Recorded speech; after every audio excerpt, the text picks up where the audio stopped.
Imagine waking up and, before even opening your eyes, your first reflex is to swipe your finger across the screen. The sun hasn't even risen yet, but your brain has already been invaded by notifications, sounds, and images. In seconds, your mind wakes up in another world, the digital one, and without realizing it, billions of people begin their day by surrendering control of their own attention. Digital addiction is not an accident, it is engineering. And what is at stake is not just time, but the very functioning of the human brain. And this is just the beginning. To understand what is happening to the modern mind, we must look at the brain as it truly is, a moldable organ. Neuroscience calls this neuroplasticity, the brain's ability to adapt according to the stimuli it receives. For thousands of years, this plasticity helped us survive, but now, it is being used against us. Each scroll of a feed, each notification, each short video activates the same neural circuits that respond to immediate rewards. The same ones that evolved to seek food, shelter, or pleasure. The path of this journey is clear: to understand how technology is reconfiguring the brain, to discover why this is so dangerous for our capacity for focus, empathy, and purpose, and finally, how to reverse this process, not by fleeing from technology, but by reclaiming mastery over it. Because, in the end, the problem is not the phone, it is what it does inside our heads. How many times have you opened your phone just to take a quick look, and when you realized it, an hour had passed? Time evaporates, but what remains is emptiness. It is not pleasure, it is anesthesia. The philosopher Seneca once wrote, "Nothing is ours, except time. Time is the only possession that, even when we thank someone, we cannot give back." He never saw a smartphone, but he perfectly described what we live today. The procrastination that the phone provokes is not just a loss of productivity, it is a loss of presence. Every minute surrendered to an algorithm is a minute that never returns. And gradually, the mind begins to reshape itself to crave only quick rewards. This is the new form of conditioning. Just like a rat in an experiment presses a lever to get food, we swipe to get dopamine. But there is one crucial difference. The rat at least realizes when it is trapped. The truth is that digital addiction is invisible, silent, and masked as normality. We live in a world that teaches us to run, but never to stop, to see everything, but reflect on nothing, to seek connection, but feel increasingly alone. What makes this even more frightening is that digital addiction is not a mistake, it is a project. Every app is designed to compete for seconds of your attention. Behavioral scientists, neuropsychologists, and engineers work together to keep you hooked. The design of these platforms is like a digital casino: lights, sounds, and random rewards. You pull down the feed, and sometimes something amazing appears, sometimes it doesn't. It is the same principle as slot machines. And the more you play, the more your brain adapts to the cycle. The result, the human mind is transforming. But is there still a way out? The answer is yes. And it begins where you least expect it. Because when everything seems lost, that is when the fight for awareness truly begins. Some say that digital addiction is the price of progress, that technology is neutral, and that we just need to use it in moderation. But can a system designed to capture your attention ever truly be neutral?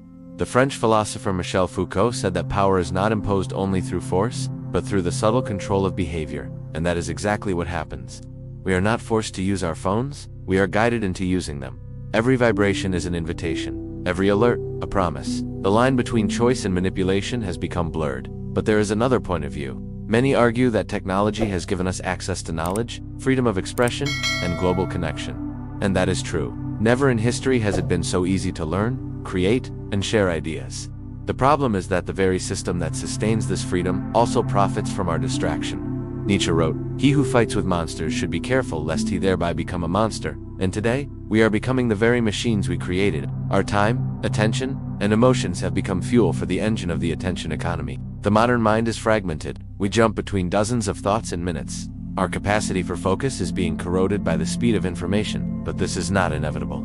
Here is where many try to change and fail. The first mistake is thinking that overcoming digital addiction is a matter of willpower. It is not. Willpower is a weak muscle when the environment is the enemy. The brain seeks pleasure and avoids pain, and the apps know this. They offer small, constant rewards: a like, a message, a notification, exactly when the brain begins to feel bored. Success begins with environmental strategy. You don't need to fight your phone, you need to redesign the space and time around you.